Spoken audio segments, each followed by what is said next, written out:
கதை, எனக்கு பிடிச்ச கதை. 2 குழந்தைங்க, ஒருத்தன் 8th ஸ்டாண்டர்ட், இன்னொரு குழந்தை 4th ஸ்டாண்டர்ட். ரொம்ப குள்ளமா ஒல்லியா இருப்பான் அந்த சின்ன பையன், நல்ல ஹைட்டா ஜெய்ஜாண்டிக்கா இருப்பான் அந்த 8th ஸ்டாண்டர்ட் பையன். இவங்க 2 பேருமே தன்னோட வீட்டுல, இது ஞாயிற்றுக்கிழமை, அம்மா வந்து வயல்ல வேலை செய்யறாங்க. இங்க இருந்து வயலுக்கு போறதுக்கு கிட்டத்தட்ட 16 கிலோமீட்டருங்க. இவங்க அம்மா சொல்றாங்க, நீங்க வராதீங்க கண்ணுங்களா, வீட்லயே விளையாடுங்கன்னு சொல்றாங்க. இருந்தாலும் இந்த பெரிய பையன் வாடா போலான்னு சொல்லிட்டு கூட்டிட்டு போயிடுறாங்க. போயிட்டு அம்மா கிட்ட நல்லா பேசிட்டு, அம்மா என்ன சொல்றாங்க, கொஞ்சம் சீக்கிரமா திருப்பி அனுப்பிச்சிடுறாங்க, போயிடுங்கடா இருட்டுறதுக்குள்ளன்னு. வர வழியில ஒரு ஓல்டு வெல் சொல்லுவாங்க இல்லையா, பாழும் கிணறு, அது இருக்கு. அடியில கொஞ்சம் தண்ணி இருக்கு. அதை சும்மா விளையாடும் போது தவறி அந்த 8th ஸ்டாண்டர்ட் பையன் கீழே விழுந்துடுறாங்க. குழந்தை கீழே விழுந்தா என்ன வலின்னு ஒரு அம்மா அப்பாவை தவிர யாருக்கும் தெரியாது. நான் உண்மையா இந்த நிமிஷம் சுஜித்தோட அம்மா அப்பாக்காக கை தட்டணும்னு நினைக்கிறேன். இதை மேல வந்தாங்க இல்லையா, ஒரு குழந்தை கிணறுல விழுந்து அதை மீண்டும் கை தட்டலாமா ஜோரா? அந்த மாதிரி ஒரு குழந்தை உள்ள விழுந்துச்சு. யாருமே இல்ல. கிட்டத்தட்ட 15 கிலோமீட்டர்ஸ் இந்த சைடு ஒரு 12 நடுவுல அந்த குழந்தை விழுந்துருச்சு.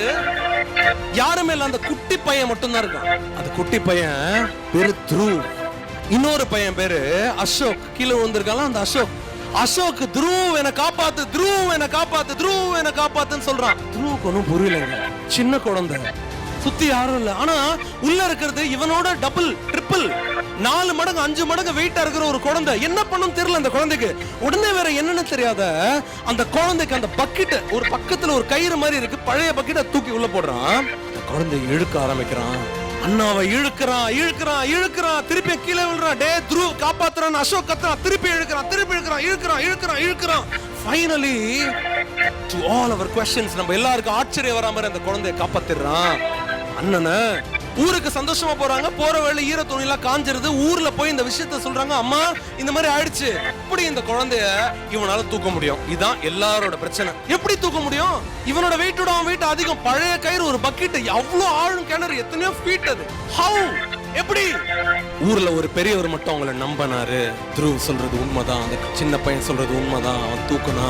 எப்படிங்க நடந்துச்சு? இந்த சீக்ரெட் யாருக்கா தெரியுமா? ஆன்சர்ஸ் ஆடியன்ஸ் வந்து ஜோரா வருதான்னு பார்க்கலாமா? ஸ்டூடெண்ட்ஸ் சொல்லலாம். எப்படி டீச்சர்ஸ்? முயற்சியா? ஓகே, வேற முயற்சி கண்டிப்பா இருந்துச்சு. அது மட்டும் இல்லைங்க, வேற ஏதோ ஒரு பெரிய எலிமெண்ட் அந்த பெரியவர் சொன்னாரு. அதான் ரீசன் சொன்னாரு. என்னவா இருக்கலாம்? தன்னம்பிக்கை, கான்ஃபிடன்ஸ். சீக்ரெட் சொல்லிட்டா? அந்த பெரியவர் சொன்னாரு, அந்த குட்டி குழந்தை எப்படி தெரியுமா தூக்குச்சு? சுத்தி தூரம் வரைக்கும் அந்த குழந்தைய பார்த்து, டே உன்னால இது முடியாதுன்னு சொல்றதுக்கு யாருமே இல்ல அப்படின்னு சொன்னாரு.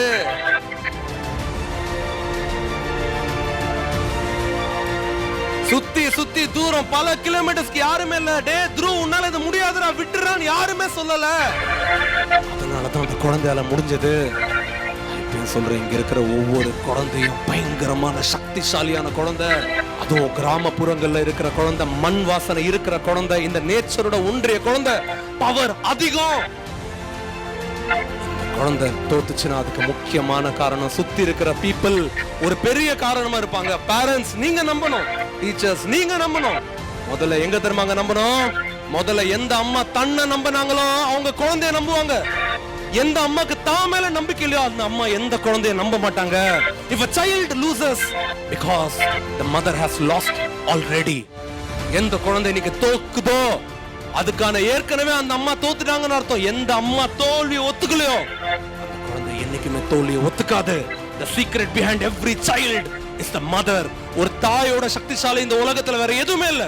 ஒரு தாய் நடக்கும், முடியும்டா சொல்லும், நடறான்னு சொன்னா கால் உடைஞ்ச குழந்தை எழுந்து நடக்கும். கேன்சர்ல சஃபர் பண்ற குழந்தை கூட கேன்சர்ல இருந்து வெளியே வரும். எப்பேற்பட்ட நோயும் தூக்கி போடுங்க. ஜுரம் வருது, லீவ் போடுறா சொல்லும், தோத்துரும் உங்க குழந்தை. ஸ்கூலுக்கு போ. சின்ன அடிபட்டுருச்சு, அழுதா, கண்ணு தொடுறா, இதெல்லாம் ஒரு இதோட பாத்துக்கலாம்டான்னு சொல்லணும். பிரச்சனைகளை பார்க்கும் போது ஓடி ஒலையிற அம்மா அப்பாவோட குழந்தையும் ஓடி ஒலியும். பிரச்சனையை பார்க்கும் போது நிமிர்ந்து நில்றா, முன்னேறடா, எதுவும் வந்தாலும் பாத்துறலாம்டா, யாரா நம்மள என்னடா பண்ணிட முடியும், தொட்டு பார்க்கட்டும் சொல்லி காட்டுங்க உங்க குழந்தை கிட்ட. உங்க குழந்தைய தோக்கடிக்கிறதுக்கு இந்த உலகத்துல எந்த சக்தியும் இல்ல. அப்படிப்பட்ட சக்தி இன்னும் உருவாவே இல்லை. ஏன்னா எந்த குழந்தை சின்ன வயசுல எப்பேற்பட்ட தோல்வியும் தாங்கிக்கிற சக்தி அதுக்கு வந்துருதோ வாழ்ற வரைக்கும் அது லீடரா வாழும்.